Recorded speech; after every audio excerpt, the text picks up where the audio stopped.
Hey, hey, you're in my house. Hey, everybody. This is a video on how to make an effective PowerPoint presentation.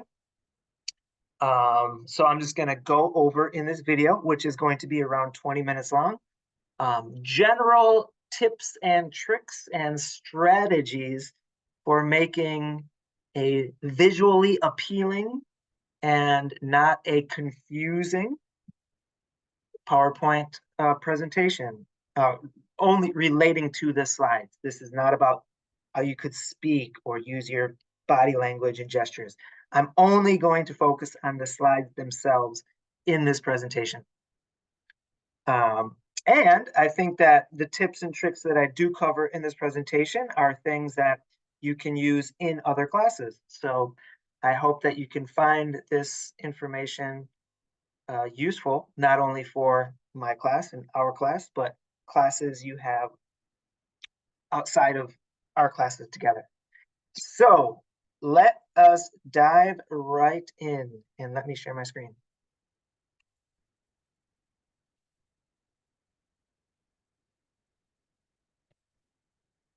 So this is a slideshow and a PPT that I'll also provide you, and it's called Creating or Making an Effective PowerPoint Slideshow. So as I mentioned, I'm not going to talk about how to speak well, your tone, your stress, your enunciation.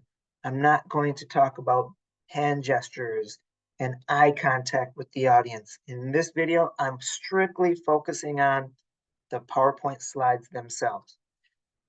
So, and before we start, some of these, maybe a lot of these, are guidelines, not necessarily rules. So I just want to give you some guidelines just so you have a good idea for how to give an effective PowerPoint presentation. So with that said, let's focus on the first part of your slides, which is the background. You know, backgrounds are important because you don't want to make them super confusing. So how can you make an appealing background? Well, here's just a couple tips. Use simple backgrounds. For example, that is extremely difficult to read and it might cause people to get a headache. So definitely don't do this. This is an extreme example, but don't do that. Use simple backgrounds. And some people say that if you use the same background throughout all of your slides, you're safe. It's effective. You're not going to confuse your audience. And that's key. For example, don't switch like this. That can be confusing and maybe even visually it can distract people and like that. So try not to do that. Just something simple. Okay, so now what colors should you use in your PowerPoint slideshow? For example, the font or the background. Well, let's take a look. Here are some contrasts that are good. There's kind of two general ones. Use either dark slides with light colored text, for example. Boom, dark slides, we got a darkish blue, then we got white. So just like that, easy to read, or the opposite, light slides with dark colored text. This currently is a light slide with dark colored text. Here's another example. Kind of use a peachy, orangey color with some kind of dark purple or blue. So as you can see, it's just easy to read. So these are good color contrasts. These are ones that you should use. It might be useful to look at the ones you should avoid. Avoid a red and blue conflict. Very difficult to read. It's almost like 3D. So definitely don't do that. And that too. Oh, it's super difficult. In fact, sometimes in my class, I feel like I don't follow these guidelines.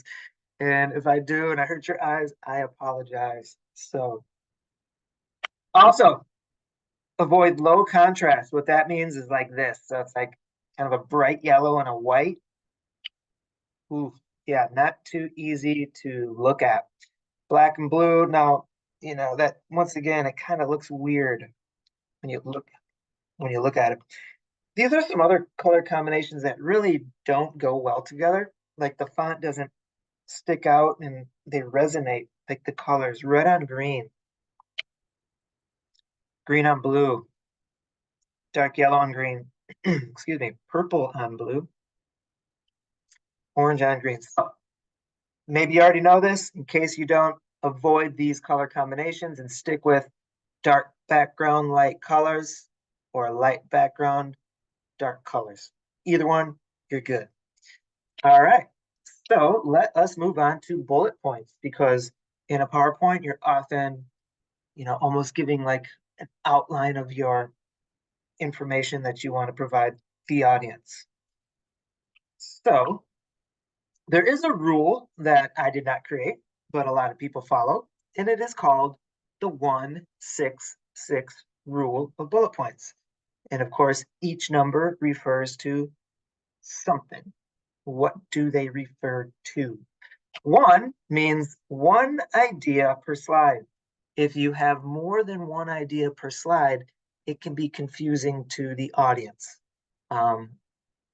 It's kind of, the audience they can more easily understand or consume information in like bite size, 1 bite, 1 slide, next slide, another bite. So 1 slide per slide, that's the 1. The first six bullet points. Bullet points is like a line. So right here we have 2 bullet points. So 6 bullet points at most, or else there's just going to be too much text. And per bullet point, maybe 1 to 2 lines per bullet point. If you have more than that, it just can be overwhelming for the audience. A lot of these are just guidelines so you can avoid overwhelming the audience with information. The second 6 refers to 6 words per bullet point. Now, in my class, don't worry so much. If you go like 7 or 8 words, that's fine. The main thing is to try to avoid a lot of text. So a maximum 6 words per bullet point. So as you can see, here's 1 bullet point, here's 6 words. Let's say if we add another word, maybe that's okay. But mainly this rule is just so you avoid overwhelming the audience with a lot of text. Nobody likes to see and read a whole bunch of text when they're watching a presentation. Therefore, and this is really important, use keywords or short phrases. In my class, when you give a presentation, do not include complete sentences. Now, of course, if let's say you want to ask the audience a question and you want to include the question in your slides, then that's fine. But when you're giving information, just keywords, because once again, as I'm sure you've experienced before when watching other people give a presentation, you don't want to be overwhelmed as an audience member, as a viewer, to have to read a whole bunch of text in a PowerPoint presentation. And as the presenter, when you're giving a presentation, you want the audience to focus on you and what you're saying.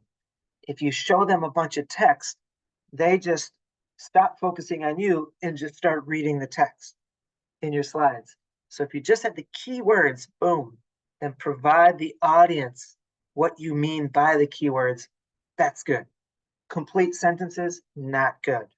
And in fact, that I'll definitely won't like that either. All right. Okay, we just talked about bullet points. Now let's talk about font sizes. Once again, just like the 1-6-6 rule, just like the color contrasts, fonts and font sizes, we follow these guidelines to help the audience. Okay, we're not trying to confuse the audience. We're giving a presentation. We want them to understand and hear what we're trying to say, and we're trying to do that as clearly and as effectively as possible. So once again, the font and font sizes these are guidelines to help the audience understand and follow your presentation, in particular the slides. So now, don't worry so much. People have told me these tips. Like I said, I've collected these tips from a variety of people and sites and stuff like that throughout my life. And so here's one that people say. There's a type of font called sans serif. Sans is Spanish for without. And so that means fonts without feet. So as you can see here, this font has feet. So look at the F.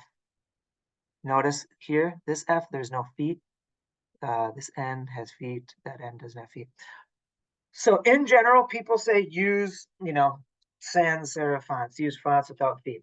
If you can do that in my class, great. If you don't worry, okay? It's not going to affect your grade, but definitely don't use a crazy font, that looks like a horror movie or something. Just use something that's easy to read. Here are some example fonts. If you do want to use a font, sans serif font, here's a handful. And you can find these. I think Microsoft, these are like default built-in fonts. You don't have to download them. Font sizes. Okay, now slide titles. Here's the slide title on top. Anywhere between 32 and 44 is probably good. This is the first level bullet point. So as you can see, of course, it's going to be smaller than the title. And so this would be like 24 to 32. This right here, this is the second level bullet point, slightly smaller, 20 to 28. Because of course we go general to more specific. So the main point's a little bigger. So in this slide, this is 44 font. This is 32. This is 28. Just easy to read. Because if this is the same size as this or bigger than the title, it gets confusing. All right, so let us move on to animation. Animation is good, right? I mean, that's why PowerPoint has it, right? Okay, just what I'm going to take the mic off.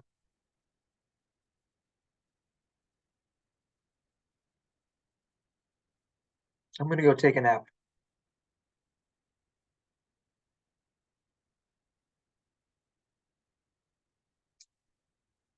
Just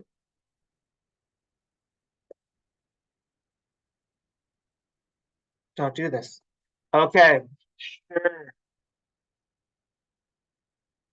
The brains behind Microsoft gave us a lot of animation to work with. It doesn't mean you should just use it all at once. So this can be distracting. So it's better to use the same animation, maybe like a nice fade or wipe throughout the entire presentation. If you use a couple different ones, that's fine. Just try not to use really distracting ones.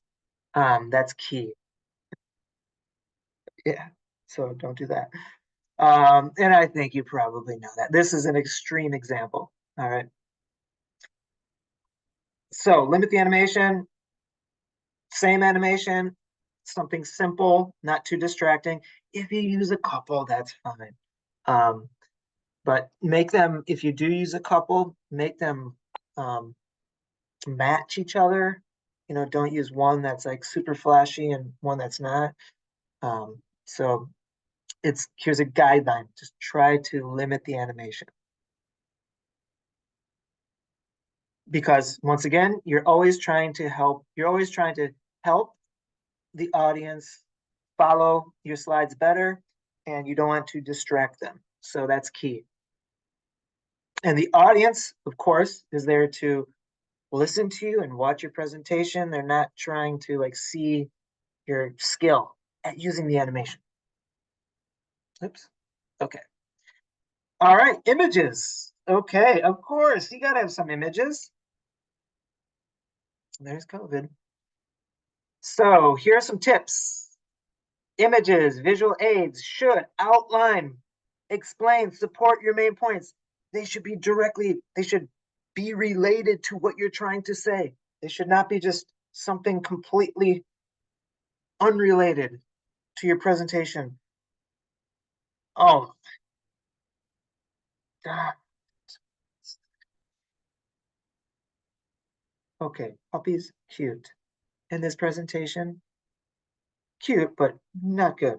So as much as you might want to show the audience something cute or something, avoid it. But gosh darn it, they are so cute.